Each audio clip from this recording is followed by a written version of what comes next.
This is Bobby Lashley, and you're watching InYourHeadOnline.com.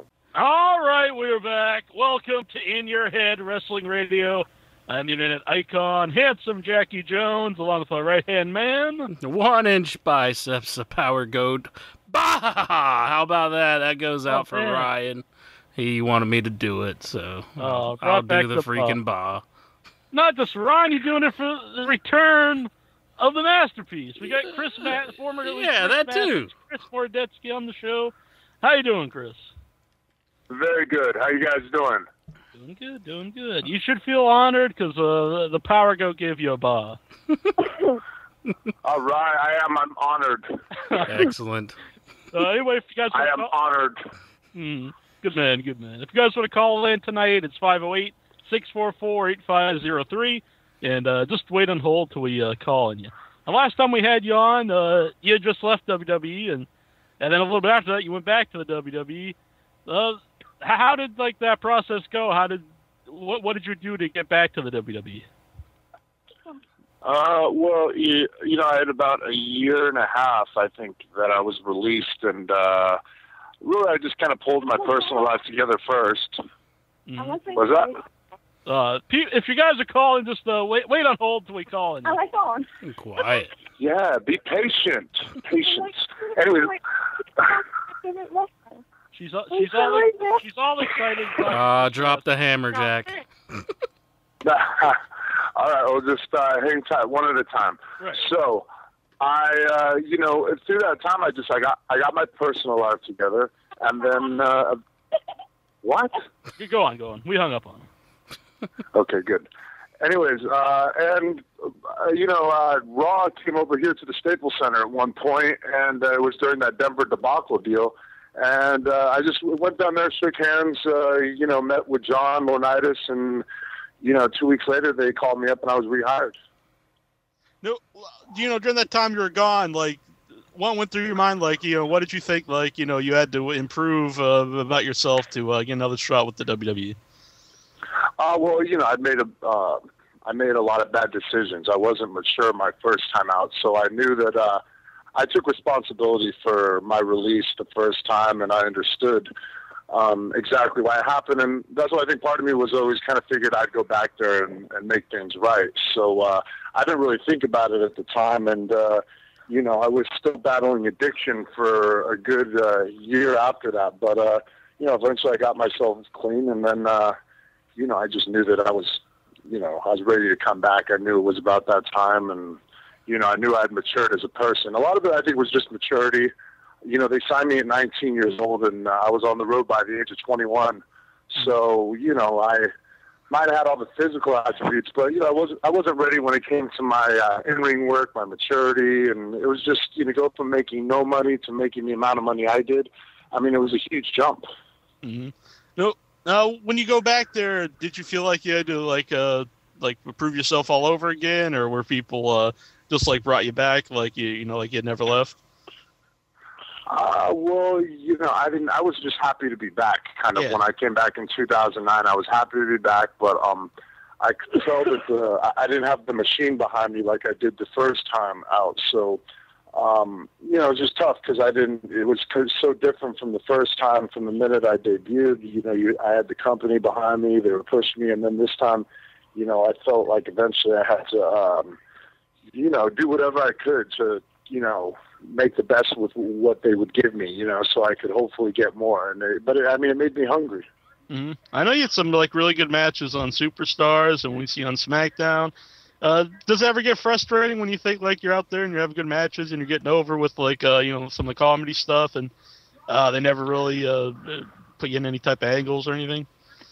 Well, not necessarily for the pet dance thing. I think that was a good stick, but I tried to stay away from it, and I really just kind of concentrated the last year and a half on my in-ring work, and I felt like if you watched the last year or so of my matches, I think I was having at least good, if not great matches with every heel on, in the company. So, and, that was one of my goals when coming back eventually is I just wanted to kind of prove that, hey, I'm not just a body guy, I can be, I can back it up. So I just kind of set myself on it. Mm-hmm. See? And I think I started understanding the in-ring aspect of what we do a lot better as far as the selling, the babyface fly, all the little components that make up a good worker. Mm-hmm. Was there anybody that because a lot of times you guys will work with different veterans and they'll say they'll really improve in the ring. Was there anybody in particular that you worked with that you felt like, this guy's really making me better? Well, I mean, when I worked with Shawn Michaels, it was a huge kind of confidence boost. And, the sky could have been the limit after that, but I was kind of my own worst enemy, like I was saying before. But and a lot of that was because when I worked the program with him, he kind of, after he trusted the fact that I wouldn't kill him, he would give me the leeway to call our matches. So we'd go out there, because we worked a lot on the house shows throughout the country and then even in Europe and Australia. And he would basically let me call the whole match, and we just have the finish going out there. And, it was an awesome experience to be able to call a match with probably the greatest in-ring worker ever. So, that'll really help bring you along. Yeah. Now, I'm not just saying this because we had you on the show, but Intra and I always talked about you here on the show. We thought, you were having awesome matches all the time. Like you said, really good matches, or great matches on Superstars, and just never seemed to do like anything really important with you. No, but I mean, there was talks and there were rumors going all through into this year, like around January. I remember Hunter had pulled me aside and had relayed a message to me from Vince and from him saying that, hey, we noticed you've gotten really good. It's just, it was a matter of, well, what do we do with you? He was thinking, he brought up maybe taking me off TV for 3 months, which didn't really matter. I was on Superstars anyway, so, I mean, they could have cut me out at any time. But, and they were also referring to maybe a fresh coat of paint, also, repackaging, if you will. So, I mean, there was talks, and that was why it came as a surprise when I did get released, is because I'd had these conversations with Hunter not too long ago, and there was also rumors just going around that I was going to get this push. And I mean, I know as far as my in-ring work, I worked my ass off to get better, and I feel like I did. But maybe I could have took more initiative in other aspects. Yeah. When they let you go, do you feel like there's a chance you'll get back there eventually? You never can say never, but I mean, I don't want to gear my life towards that now after, just for where I'm at now. I'm 28 years old, and I mean, it's heartbreak to me because I feel like I'm 28, I'm still young, and I'm kind of reaching the peak of my career right now as far as just being able to, put on great matches. I just kind of needed a fresh launching pad, but I would never say never. I mean, I have youth on my side, but I'm just not going to gear my life towards that. I want to keep my options open towards other things out there, like try out some new stuff, Japan, TNA Impact, or, even some stuff outside of sports entertainment. It's not too late to dabble in other things. Yeah. Now, you actually, if you think about other places like TNA or Japan, do you think, since you're a big guy but not necessarily huge in WWE, do you think that would help you in TNA? What's the question? You think TNA or Japan? What was that? Yeah, someone was laughing in the background again, so we cut off the callers. But do you think, because you're a big guy but not necessarily like a giant in WWE because there's so many big guys, do you think you come off as a bigger guy if you were in like TNA or Japan? Well, I don't think I'd be a giant necessarily. I don't really consider myself really a giant compared to a lot of the guys I've stood next to, and including Matt Morgan, who I saw this weekend in Vegas, which was really cool. I haven't seen him in years. But I mean, I think I'd definitely be a big guy, and probably even more so maybe for Japan, although I don't know who's working down there. But I always kind of feel like you got your giants, and then you got your big guys, and then you got your kind of mid-sized athletic guys, and then you got your luchas, basically. And I kind of fall into the big guy realm, I think, and not necessarily the giant. When you talk about like repackaging yourself, was there any particular ideas they had or that you've had for yourself? Well, we had one thing I had thrown at Triple H, which was just kind of not in necessarily a detailed idea, but it was a starting point. As I figured maybe we dropped the because he said a fresh coat of paint or repackaging. I'm like, all right, well maybe maybe we drop the Masterpiece and maybe we drop even Chris and we just go with like Masters, you know what I mean? Just like kind of, how the one name thing gets over. I mean, it's a big thing in Hollywood, when you have one name. So I figured you could use that as a launching pad. And there's ideas that could kind of branch off from that. Like, I'm the master of this or I'm the master of that. Or, you can just kind of go endless different ways with that. But, it's also with the idea of kind of like, you don't want to completely change into something else. You want to evolve. So, and that's kind of the key thing. And, I remember Hunter kind of laying out his transformation from Hunter Hearst Helmsley to Triple H. Yeah. And it sounded like a kind of similar idea. Mm-hmm. Intro, did you have a question? Yeah, I had a question from the chat room. Well, it wasn't chat room, but the message board. Borga, he wants to know, did you meet Ozzy Osbourne when he guest host Raw? Yeah, I met him, but he kind of kept himself a little bit. I mean, Sharon I talked to a little bit more, and she was real nice and, a really sweet lady. Some people are asking here because it's a big thing in wrestling lately. There's a lot of stories about some guys who weren't shaking hands and didn't show respect. Is that something that you see backstage when something goes through your mind? You got to show respect to everybody, shake everyone's hand? Excuse me. Yeah, it's a big deal. If you don't, especially if you're new to that locker, I mean, it doesn't even matter if you're new, really, but shaking hands is a big deal, and especially if you're new up there and trying to get a job, I mean, it's a big, you got to shake everybody's hand or it's going to piss people off because it's just kind of like, you're not part of the family and you just kind of have to show that respect. And I remember even a time with myself where I hadn't purposely missed Bob Holly, but he was amongst a group and I walked by him in the locker room and I hadn't shaken his hand that day and he went absolutely insane. I mean, he wanted to fight me. And I mean, this is Bob Holly. So, I mean, we're talking about a little bit more of a, he's more of an intense character than most, but it is still just a big thing in the business. And, I kind of know how it is. I mean, we are a group that travels together that becomes like a family. And then it's like you kind of have to protect that, and people who coming in have to, not be, they have to be respectful and not too comfortable at the same time because, you come around there acting too comfortable and then, or you don't shake hands. I mean, those are ways that you're going to piss people off or rub them the wrong way. Mm-hmm. Now, let's see. We got a bunch of people calling in, and some of them have been respectful here, so we'll get to them. 973 area code. Who are you? Hey, Chris. How you doing tonight, bro?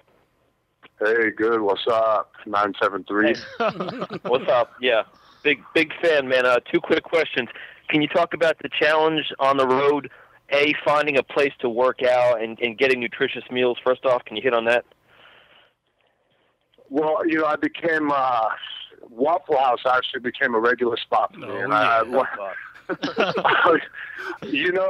I don't know what it is about Waffle House, man. I mean, when I first got on the road, I was like, oh, this shit's awful. And then eventually it just grows on you because you realize when you're in the South and these odd places, usually there's always a 24-hour Waffle House. So, I mean, it really began to grow on me. And, my kind of thing on the road is I just try to, over the last year, is avoid carbs. So I could kind of almost eat anywhere. I would sometimes get drive-through and just ditch the bread and eat the meat out of it or, get a salad or Cracker Barrel was another spot that we liked out in the East. Yeah, Another Cracker Barrel. I mean, if there was a I mean, if there was a Cracker Barrel around, we'd usually do that over the Waffle House. The Waffle House was consistent. It was open 24 hours. But the main thing, like I said, for me was just, not eating the waffles, not eating the pancakes and ditching the bread and, staying away from sugar. So, I mean, that's kind of how I maintain the diet. Okay, and just a follow-up question. Do you ever get a lot of fans come up on the street and want to take the Masterlock challenge?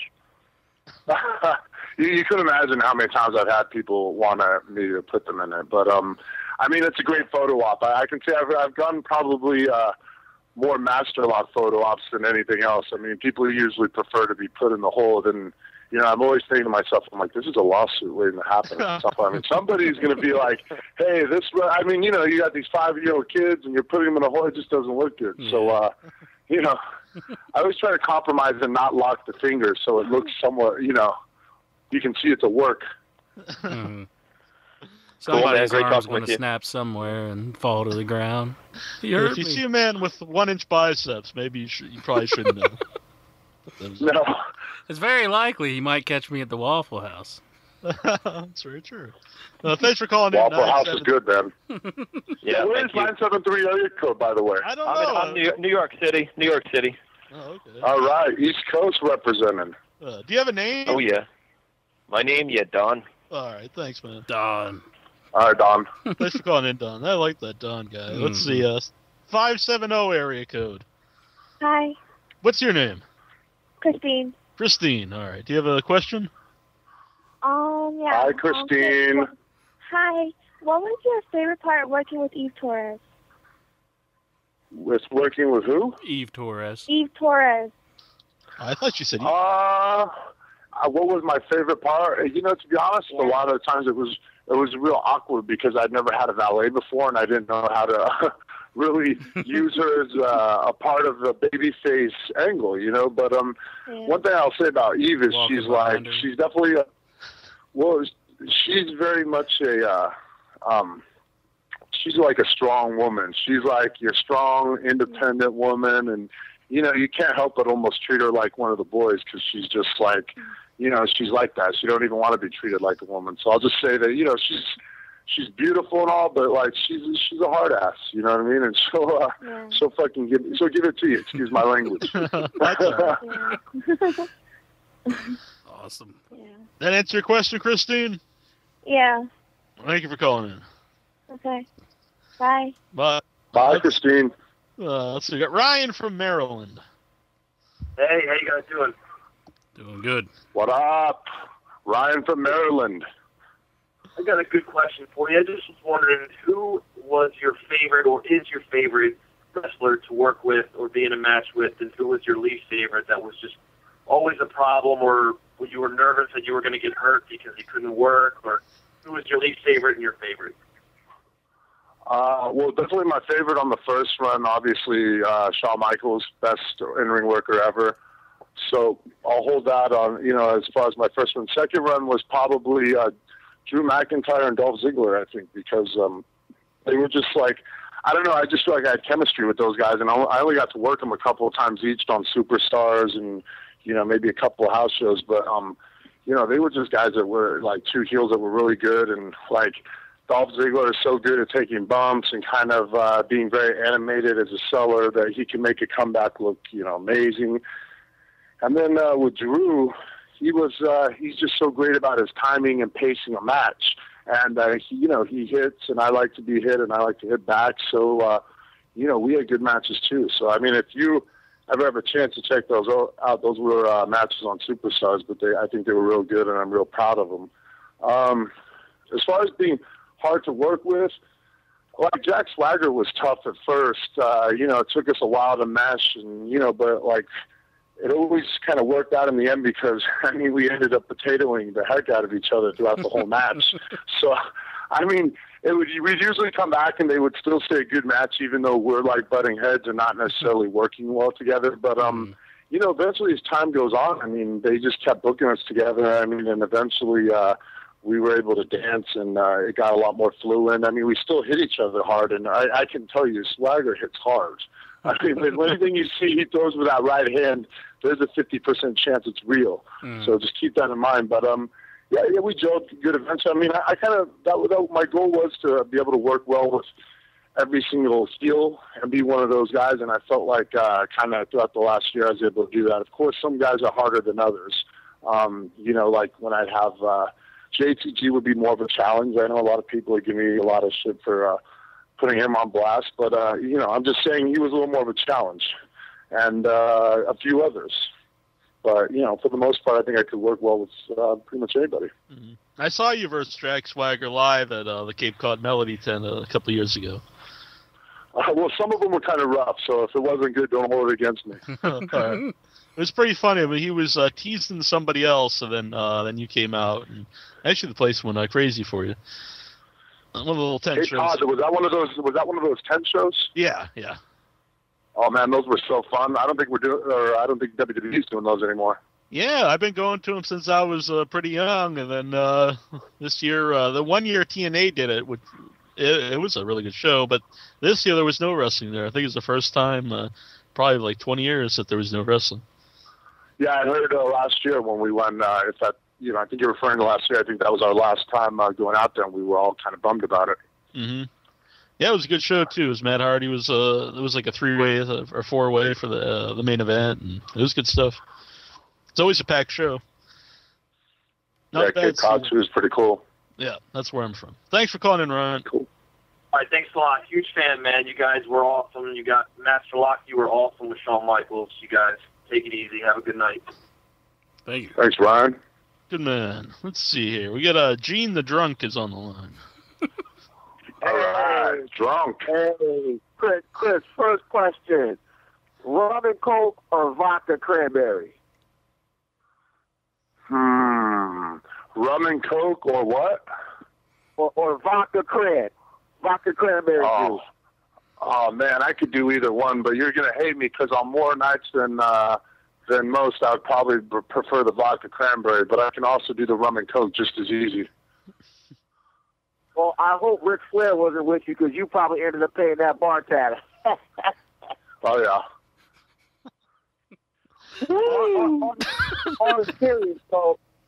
on a serious note, if you can be serious for a moment. Did I speak serious? All right, I'll say it again. Hey, I had a vodka diet. Hold on. What about vodka diet?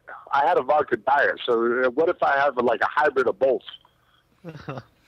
No. That's like comparing the hardcore championship to the world championship.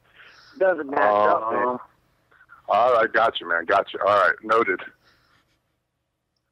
Just one last question. Mm-hmm. I know you work with Matt Hardy, and we know his recent troubles as of last couple of weeks, his run-ins with the law, the drug allegations.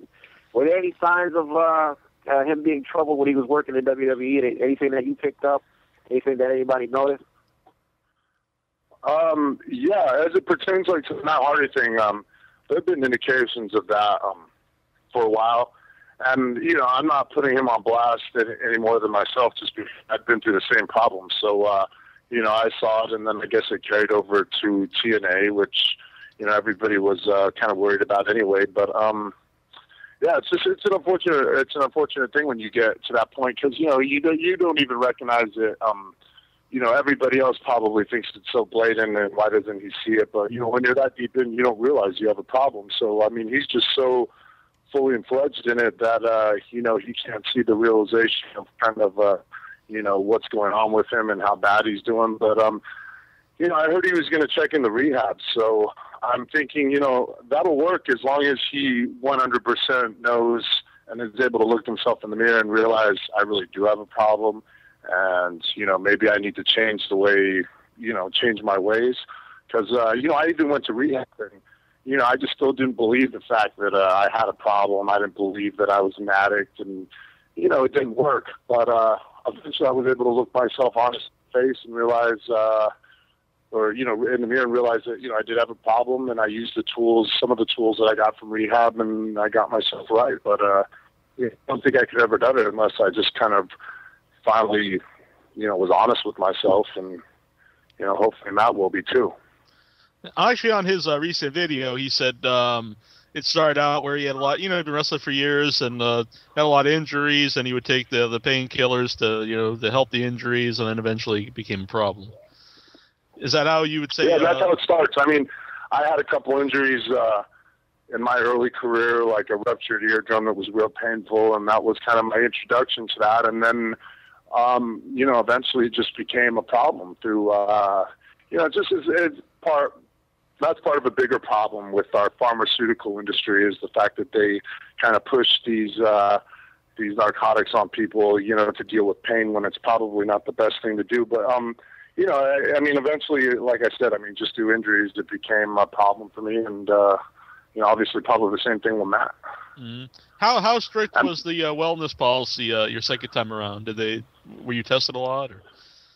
Yeah, I was tested every time because of my rehab stint. They had come up with this thing about a year in where if you had been to rehab at any point with the company or within the last 5 years, you're just automatically tested every time. So, that was basically the deal. There wasn't one test that I wasn't on basically since I came back, but I passed all of them. So, yeah, I mean, Excellent. I was able to at least keep myself clean.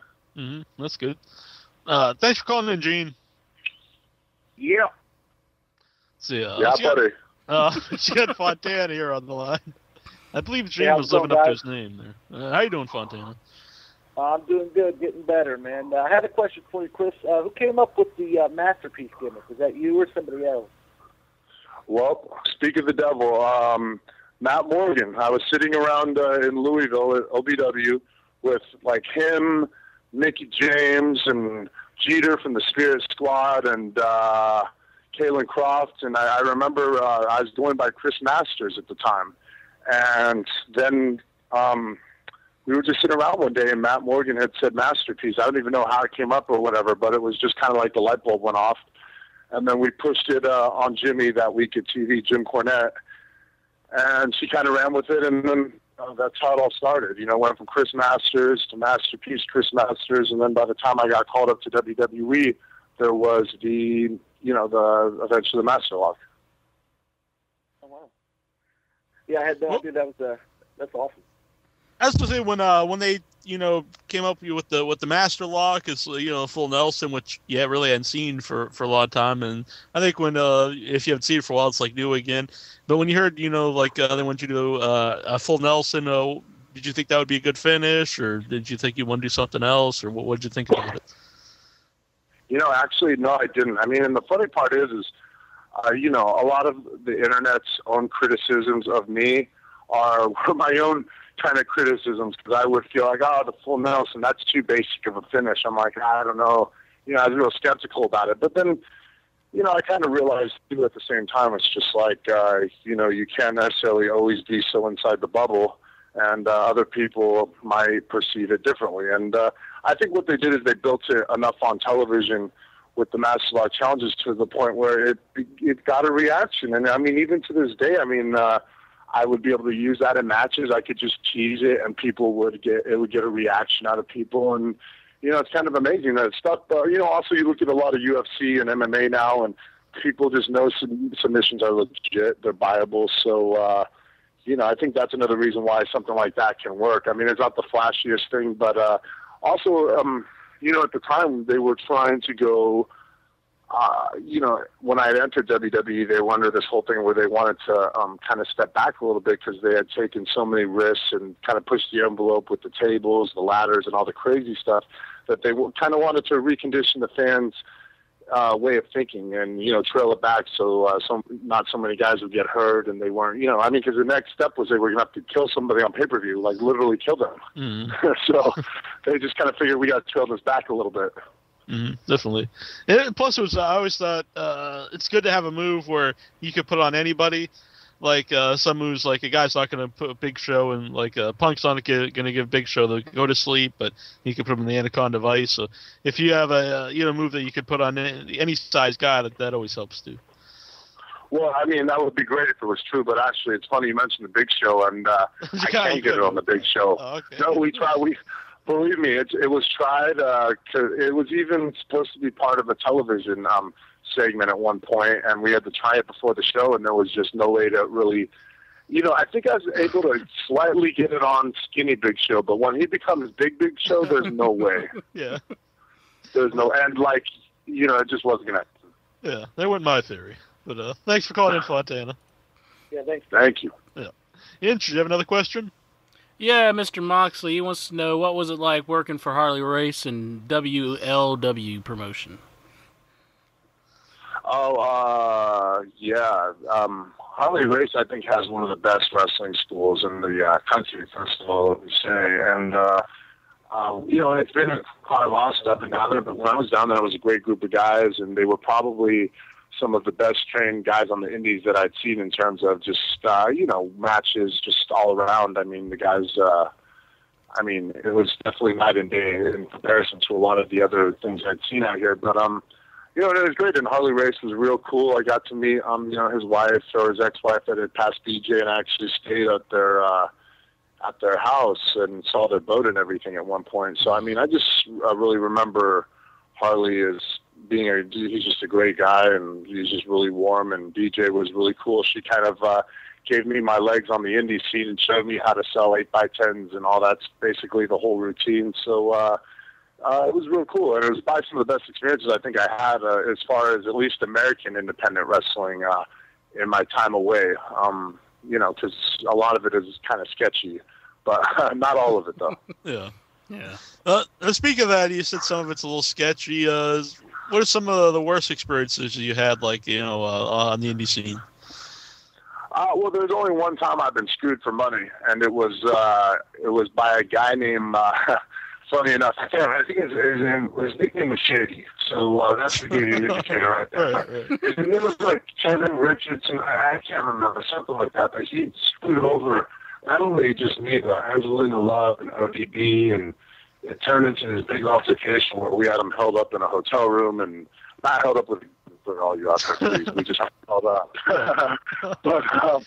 But basically, it just became this whole big drama, and then the cops ended up getting called, and I tried to bust his door down, and it never ended good. So from that point on, I made sure that I got my business straight before I got there. And I mean, that would probably go down as my worst experience ever, because it's the only time I've ever walked away and not gotten paid, and legitimately got screwed from somebody for cash. I guess that guy's notorious for it, and he's going to get his someday, I'm sure. Mm-hmm. So, anybody out there, don't be working for Shady. Yeah, he's down in Carolina or something like that, I think. So, yeah, you beware of that guy. All right. Do you know his full name? Or was like a name that people? I can't remember because it was years ago, man. So I'll never get it right. But I'm sure he's probably not even booking shows. He's probably in jail or dead at this point. It's been a few years, so I mean, karma might already come around. Mm-hmm. The blue guy in the chat room wants to know what's the latest on you possibly working wrestling Goldberg in the Congo. Well, I know this. Basically, that tour got pushed to February because of the political situation, I believe, in Africa, and because there's a switching government and whatnot. And so the tour got pushed. So I'm just, I'm keeping my fingers crossed and hoping that, everything goes good with that. And it's supposed to be, I didn't even know, actually. I just had read it online and then confirmed it through the guy, Rick Bassman, who books it, that I'd be working Goldberg in the big show, which was supposed to be the final one of a 2-week tour. So, I'll be updating everybody on bookings and what's going on with me on my Twitter account as WWE Master P, and I will change that name. I swear I will. Everybody keeps giving me heat for that. They're like, when are you going to change your name? Well, I'm going to change it. Okay, I'll change it. All right, let me just find. Maybe it'll be TNA Chris Masters. You never know. Yeah. Well, they're not necessarily TNA anymore. It'd have to be Impact Masters, right? Masters of Impact. The Masters of Impact. Now, you mentioned I like that name. I like it too. You mentioned Impact a few times here in TNA. Have you been following TNA? Do you think that would be a good fit for you? Well, I just check it out. I'm just open, kind of. I'm 28 years old. I feel like I'm in the peak of my career, and I just don't want to leave anything off the table. And there's no reason I should. With WWE releasing me, I just got to think realistically about what else is out there. What will be my best avenues? Would it be to work for TNA? Is that opportunity there, and where would I fit? There's a lot of people I know there. Like I said, I saw Matt Morgan over the weekend, which was real cool, and RVD is a good buddy of mine. So, I mean, I got a lot of friends over there, and I got a lot of people I'd be excited to work. But, I don't necessarily know. I mean, maybe it's that. I mean, maybe it's Japan, like we were saying earlier. I mean, and maybe it's not even pro wrestling. I'm just kind of waiting to see kind of which direction life steers me in over the next couple of years. And, I'm figuring that'll shape most of the next decade for me going into my 30s. So, I hope it's sports entertainment and pro wrestling, and I feel like that's it, and I feel like, I've really come into my own. So, I'm hoping that I can do that and make a living as long as I can just doing that. But, I'm not going to rule out if I get, I live in LA, so, I mean, I might as well be open to anything that comes with Hollywood-wise, too. So, I'm going to start going out on auditions and doing that, too, on the side, and maybe even take a couple of college courses. Who knows? Yeah. I love politics. I want to make a change. Okay. What are you in politics? Well, we don't need to get into that, do we? No, we brought it up. I'm just curious. Well, let's put it this way. I'm on social causes. I lean to the left. On economic causes, I lean to the right. So basically, I'm definitely about, I don't want to pay more taxes if I don't have to. But at the same time, if gay people want to get married, let them get married. That's my stance. You know what I mean? And I'm not a homosexual by any means. I just don't feel like it's anybody's place to tell anybody else what to do. Good man. Good man. There's also some other wrestling companies starting up. I don't know if you heard about them, like Billy Corgan's got a wrestling coming up, and then there's I forget the other one, the name, but they're going to stream it on Netflix and Hulu. It's like the Something Wrestling Project. So there's some other ones like popping up. I don't know if you've had any talks with any of those companies. Well, I'm glad you're keeping me in the loop, man. I mean, and I'm glad I'm on your show. You want to reach me, masterpiece83@gmail.com. Let's do it. I haven't even heard of these spots, but they sound great. Yeah, Hulu and Netflix. Yeah, well, we just had the co-owners of the Billy Corgan wrestling on a couple weeks ago, and they got a lot of plans. You know what I've seen? You know what I watch actually, and it's crazy because it's only been a few times because the channel changer was too far, and I was already dead set in my recliner. But Hulk Hogan's Micro Championship Wrestling, the little midgets wrestling. Uh-huh. Oh my God, what painful television that is! But there's something about it. Man, there's something about it though. But I remember yesterday that I was so comfortable. The television control was about 5 feet away. So I was so torn between do I need to get up and get the remote and change this? I really felt like I needed to. But then again, at the same time, there were so many gimmicks on there that it was just how can you not watch this? Look at these guys. And then Nasty Boy comes in and throws a midget outside the ring, and then he acts like he really got hurt because he got this nice show outside the ring. I mean, it was beautiful. Yeah, that's one part. I don't know if you're familiar with some of these guys because one of the quote unquote the investors, it was the Sheik from the NWA, and the frat boy was Roderick Strong from Ring of Honor. So the whole show was really kayfabe, and I don't know if that was I enjoyed that aspect of it or if it just what am I watching? It's supposed to be a reality show, and they're acting all the matches are legit. What do you think of just that whole aspect of the show? All the kayfabe. Of there being a reality show, but then making the matches look legit? Yeah. That's an interesting idea. I don't know, because, you're automatically telling the people I don't know, I think it brings to the forefront too much of, okay, this is reality television, but we know wrestling is still a show, so you're, conflicted because you're watching. I don't know, but then again, it's funny you say that because then you look at Raw and you look at what's happened with CM Punk and, when you actually bring a reality aspect to wrestling, we all know it's a work by now, but in my opinion, some of the most interesting stuff has been always based on shoots, and I think that's a lot of people's opinions too. I loved, Shawn Michaels and Bret Hart. You knew those guys really had some hatred for each other, so it made it that much more interesting, the fact that they had to work together, and CM Punk, again, it's kind of a reach to compare the two. Obviously, what we're comparing to, then the reach and compare it to WWE. But I'm just saying, just the idea of reality and wrestling, I feel works because it makes it interesting. And I feel what CM Punk has been doing has been amazing. Because we haven't had any shooting in a long time that's really mattered because nobody really cares. It's not like when it was WCW and it was WWE and you could say something about the other guy on the other show. It's not like that anymore. Nobody really cares. You could do that with Impact and WWE, but it just doesn't have the same effect. But, when you have CM Punk come out and talk about Triple H in a way that's never been talked about and seeing all these things that a lot of people think but nobody says, it's interesting. Mm-hmm. And just last week, we actually had Meatball on right before the debut of the show. It's a very interesting, the world's biggest midget. A masterpiece. The world's biggest midget. Yeah, he was on. And I was surprised he was telling us so many stories about the rats that are into the midget wrestlers.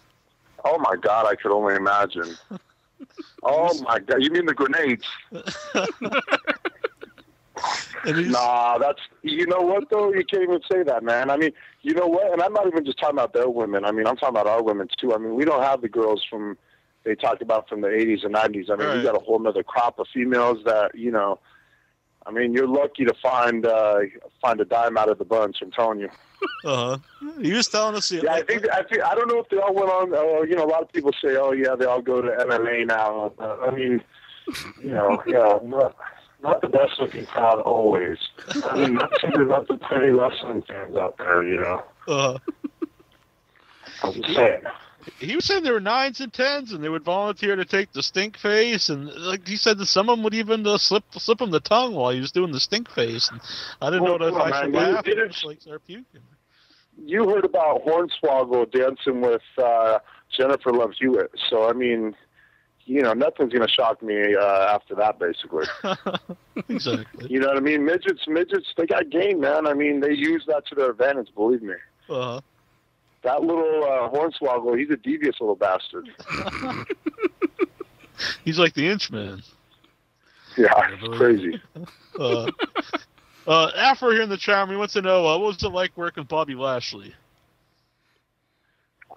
You know, Bobby was green. I mean, I was green too, obviously, at the time, but Bobby was probably even greener than me. And I'll say the thing that stands out most about Bobby, and I mean this strictly no homo, he had, like, the most, like, just feeling him was, like, literally, he felt like a rock. The guy was ridiculous. And, you know, this is coming, you know, from a guy coming from me here. So, I mean, I'm just saying the guy was, like, built like unlike anything you'd ever seen. I mean, and he was athletic to match it. So, I mean, he's probably one of the guys who I would definitely pinpoint as just feeling like the strongest guy in the ring. Like, there's certain guys you can feel their quickness in the ring. There's certain guys you can feel their strength in the ring. And, you know, and that's when the work becomes a shoot. I mean, if, like, there were times when Jack Swagger would waistlock me and he'd pick me up and take me over, and he would, like, I wouldn't even have to do anything. I mean, he'd literally manhandle me. And then I'd realize, wow, this guy's, you know, physically just, he's a specimen. But, you know, Bobby even more so. I mean, Bobby was just so strong and just so genetically gifted. It was just, you couldn't help but take notice of it when you got a hold of him in the ring or, you know, just anything. Mm-hmm. Earlier you brought up the internet and you read some, you know, stuff people say about you on the internet. Does that ever bother you when you read some people talking bad about you or wrestling or whatever online? Well, I mean, I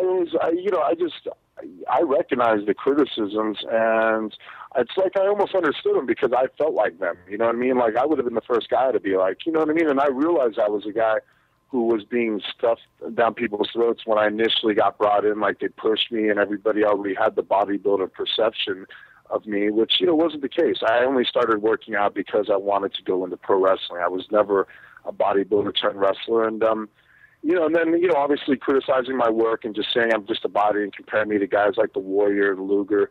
Like, you know, those were the criticisms that ultimately over the last year and a half, I felt like I really strived to break, and I felt like I started to break just through my in-ring work. You know, I'm still at a good size, but I'm at a leaner weight. I feel like about the perfect size, like at about 255 pounds, and I was able to move easier in the ring. My selling was probably my strongest attribute probably within the last year. It really came along, and, you know, kind of all the components of a match, you know, just started coming together, like the babyface fire and the, you know, just getting myself emotionally invested in the match.